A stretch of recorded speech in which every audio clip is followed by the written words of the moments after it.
ओम नमः शिवाय। आप सभी को महाशिवरात्रि पर्व की शुभकामनाएं।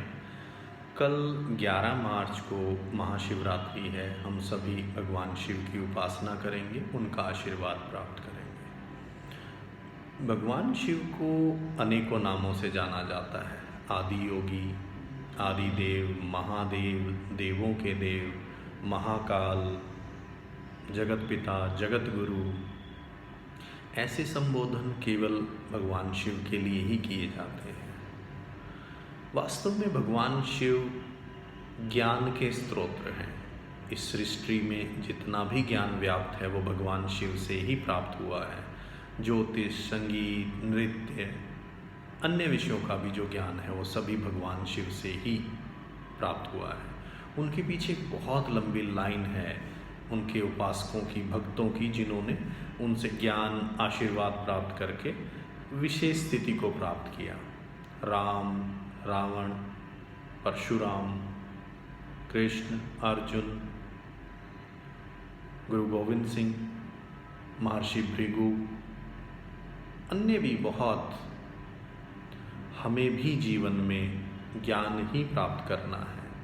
भगवान शिव ही साध्य देव हैं, अर्थात उन्हीं की साधना करनी है।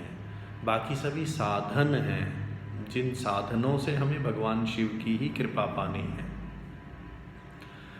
भगवान शिव को ज्योतिष में आर्द्रा नक्षत्र का स्वामी माना जाता है। आर्द्रा अर्थात नमी, जल। उनकी कथाओं में आपने सुना है माँ गंगा उनकी जटाओं से निकलती हैं।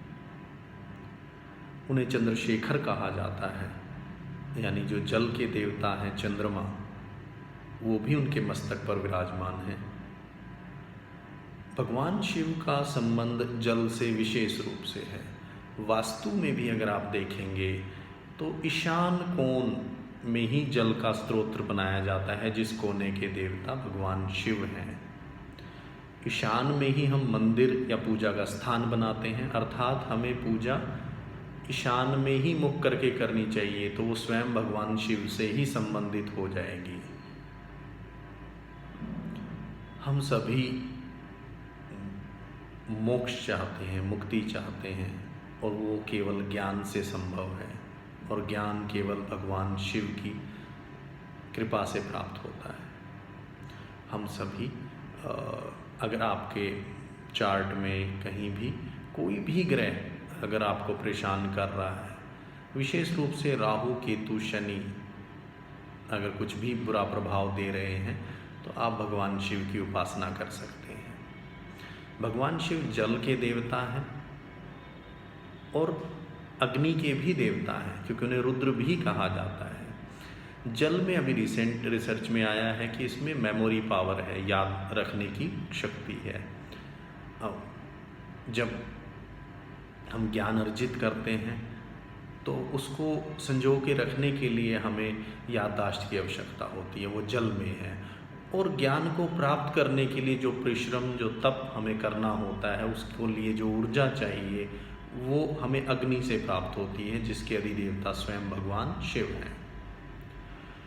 तो ये ज्ञान प्राप्त करने के लिए जो हमें सारी आवश्यक वस्तु हैं वो भगवान शिव से ही प्राप्त हो रही हैं, तो हमें उन्हीं की कृपा प्राप्त करनी चाहिए। भगवान शिव की उपासना के लिए हमें शीतल वस्तुओं का प्रयोग करना चाहिए। दूध, दही, शहद, गंगा जल, सफ़ेद तिल, काला तिल, इनका एक गाढ़ा मिक्सचर आप बना लें। साथ में आप एक साफ जल का पात्र ले लें, उसमें आप साफ जल ले लें, और पास के किसी भी मंदिर में जहाँ पे शिवलिंग है आप जाएं, भगवान शिव को प्रणाम करें कि हे भोलेनाथ, मैं आपको स्नान कराने आया हूँ। उसके बाद आप साफ जल से भगवान शिव का अभिषेक करें। उसके बाद ये मिक्सचर उन पे अर्पित करें और उनको हाथ से मलें, जैसे एक छोटे बच्चे को अपने पिता को या गुरु को स्नान कराया जाता है। उसके बाद साफ जल से वापस स्नान कराएं। फिर प्रसाद रूप में बेलपत्र के पत्ते, आंवला या नींबू उन पे चढ़ाएं और अब घुटने टेक के उनसे वरदान मांगे कि हे भोलेनाथ, अगर आप मेरी सेवा से प्रसन्न हैं तो आप मेरे राहु, केतु, शनि, इन तीनों ग्रहों का कोई भी बुरा प्रभाव अगर मेरे जीवन पे, स्वास्थ्य पे, परिवार पे, कार्य पे पड़ रहा है, उसको आप ठीक करें। और बाकी ग्रहों का भी अगर कोई बुरा प्रभाव मेरे जीवन पर है, उसको आप ठीक करें। ये उपाय आप कभी भी शनिवार या सोमवार को कर सकते हैं। कल विशेष दिन है, कल विशेष रूप से कर सकते हैं। जो लोग निरंतर पूजा करते हैं, प्रतिदिन पूजा करते हैं, वो डेली इस उपाय को कर सकते हैं। अगर आप शिवलिंग की पूजा नहीं कर सकते हैं किसी कारण से, तो आप ईशान कोण में कोई भी जल का पात्र रख के उसकी पूजा कर सकते हैं। वो भी भगवान शिव को कृपा प्राप्त करने में हमारी मदद करता है, क्योंकि ज्ञान को लिए शील अति आवश्यक है, शांति बहुत जरूरी है। क्रोध से ज्ञान प्राप्त नहीं होता, क्रोध से ज्ञान नष्ट हो जाता है। तो ऐसी शीतलता हमारे परिवार में अगर कलह क्लेश है, किसी भी तरीके की कोई परेशानी है, आप भगवान शिव की उपासना करें और मेरा यकीन माने आपको शीघ्र ही अच्छे फल प्राप्त होंगे।